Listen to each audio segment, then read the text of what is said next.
Neste sexto domingo do tempo pascal, somos convocados a ouvir a mensagem de Deus através das leituras. A primeira leitura é dos Atos dos Apóstolos, capítulo 15, versículo de 1 a 2, de 22 a 29. Este texto dos Atos dos Apóstolos nos traz algumas discussões e pontos controversos da igreja primitiva, apontando o ápice da discórdia sobre a aceitação dos gentios na igreja. Pedro, no entanto, acreditava que ninguém deveria ser considerado, nem mesmo os gentios. E na passagem de Atos, essa controvérsia também estava ligada à questão da experiência da circuncisão. Então sempre se colocava uma interrogação: pode alguém ser salvo sem ser circuncisado? E durante um evento chamado Concílio de Jerusalém, esta questão foi refletida e os apóstolos escolheram 2 participantes da comunidade e os enviaram com uma carta para os membros da igreja com as orientações definidas nesta reunião. E ainda no versículo de 22 a 29, aparece uma problemática ligada ao exercício da missão de pessoas sem mandato da parte dos apóstolos. Pessoas que saíam pregando, perturbando e transtornando outros com suas palavras. Nesta carta falam também da decisão de não imporem outro peso além das coisas indispensáveis para o bom andamento da vida da comunidade, como a abstenção das carnes imoladas aos ídolos, do sangue, das carnes sufocadas e da união ilegítimas. E o Salmo 66 é um salmo que proclama, que as nações vos glorifiquem, ó Senhor, que todas as nações vos glorifiquem. Os salmos refletem a realidade da vida do povo que interage com seu Deus, numa situação específica. Pode ser um salmo de louvor, pode ser um salmo de libertação, pode ser um salmo de instrução e pode ser também um salmo de celebração. E o Salmo 66, ele se insere dentro deste contexto. É um salmo de ação de graças, onde o povo suplica a Deus a sua graça e a sua bênção. Tem uma composição harmoniosa e a voz do salmista apresenta um sentido musical que se desenvolve numa dinâmica melodiosa. É um salmo curto, é um salmo belo, que convoca o reconhecimento da presença fecunda de Deus, desse Deus que cuida do seu povo, esse Deus que está presente na caminhada do povo. E nos versículos 2 e 3 aparece o clamor do salmista pedindo a Deus que tenha misericórdia do povo. É uma súplica interpelativa a Deus para que faça brilhar a sua face e se possa experimentar a força da sua salvação. Explicita assim fortes emoções e contemplação. A primeira e a terceira estrofes contêm fórmulas de oração que parece ter sido tirada da bênção sacerdotal do livro de Números. Pode reportar ao capítulo 6, os versículos 24 e 26. Yahvé te abençoe e te guarde. Yahvé faça resplandecer o seu rosto sobre ti e te seja benigno. Yahvé mostre para ti a sua face e te conceda a paz. Nos versículos 5, 6 e 8, o salmista faz um chamado a todos os povos da terra, para que se alegrem e exultem a Deus, porque ele julga com justiça e retidão. O salmista nos convoca ao reconhecimento da presença do nosso Deus, esse Deus caminhando sobre a terra, fazendo-a frutificar, produzindo frutos. Se colocarmos nossa confiança em Deus, nada vai nos faltar.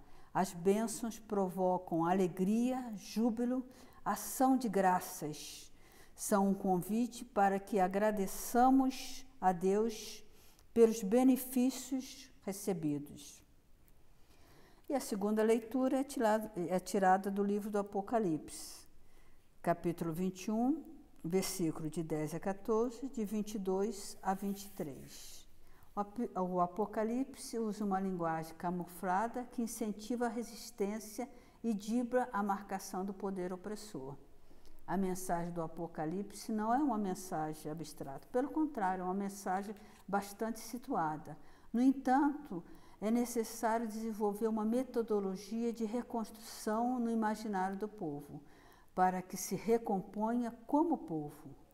Na dinâmica da construção, há de se usar símbolos e mitos que não demarquem significados, mas que possam direcionar novas perspectivas. Então é muito bonito a gente ver o significado dessas novas perspectivas. A Nova Jerusalém acontece quando na nossa caminhada somos capazes de transformar as relações de injustiça. Na Nova Jerusalém não há templo, nem sol, nem lua. O seu templo é Deus e o Cordeiro.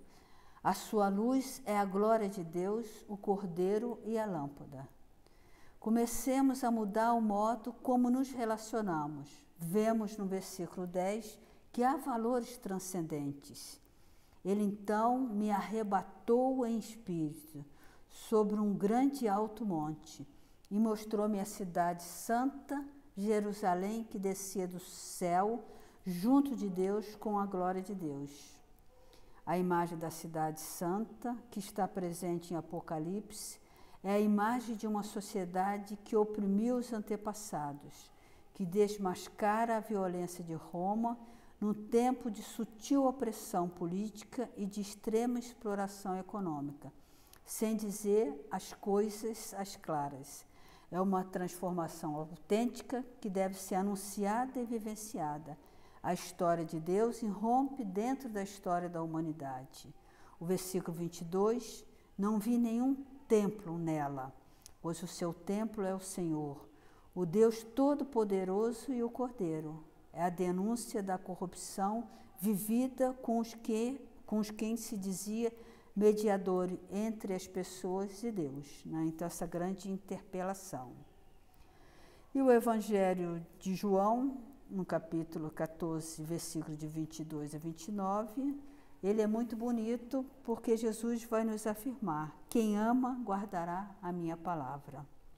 E nesse evangelho Jesus disse: se alguém me ama, guardará a minha palavra, e o meu Pai o amará, e nós viremos e faremos nele a nossa morada, né? Então, esse sentido de guardar a palavra de Deus e fazer em nós a nossa morada com esse Deus presente que vai tecendo na nossa vida a sua morada.